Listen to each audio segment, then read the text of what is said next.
حضور اکرم صلی اللہ علیہ وآلہ وسلم سے ایک جادوگر ملنے آیا، اس کا نام تھا ضماد ازدی۔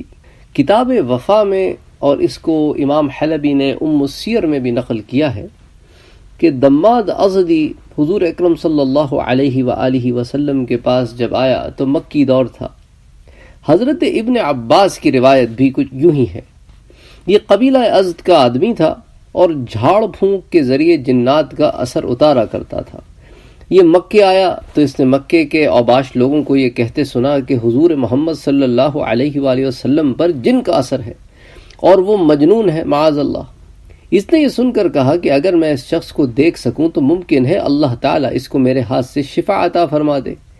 اس کے بعد وہ کہتا ہے کہ میں حضور کے پاس آیا اور آپ سے بولا کہ اے محمد صلی اللہ علیہ وسلم، میں جھاڑ پھونک کا علاج کرتا ہوں، اللہ تعالیٰ میرے ہاتھوں بہتوں کو شفا عطا فرماتے ہیں، کیا آپ پر بھی کچھ اثر ہے؟ آپ نے فرمایا تمام حمد و تعریف اللہ کے لیے ہے، ہم اسی کی حمد بیان کرتے ہیں اور اسی سے مدد مانگتے ہیں۔ جس کو اللہ ہدایت عطا فرماتا ہے اس کو کوئی گمراہ نہیں کر سکتا، اور جس کو اللہ گمراہی نصیب کرتا ہے اس کو کوئی ہدایت نہیں دے سکتا۔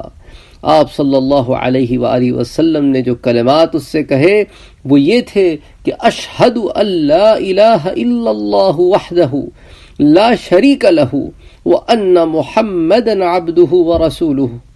ضماد نے یہ سن کر کہا کہ یہ کلمے خدا کے لیے میرے سامنے ایک دفعہ پھر دہرا دیجئے۔ آپ نے اس کے سامنے یہ کلمات ایک دفعہ پھر دہرائے کہ اشہد ان لا الہ الا اللہ وحدہ لا شریک لہ وان محمدا عبدہ ورسولہ۔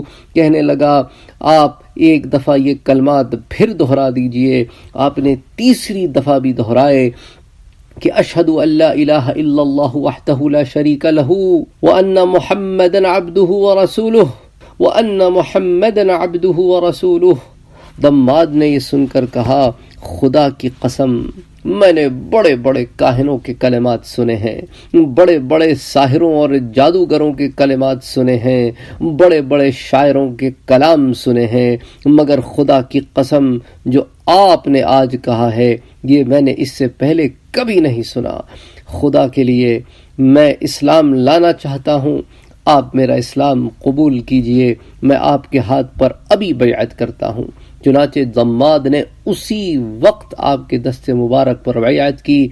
آپ نے فرمایا اپنی قوم کے لیے بھی بیعت کرتے ہو؟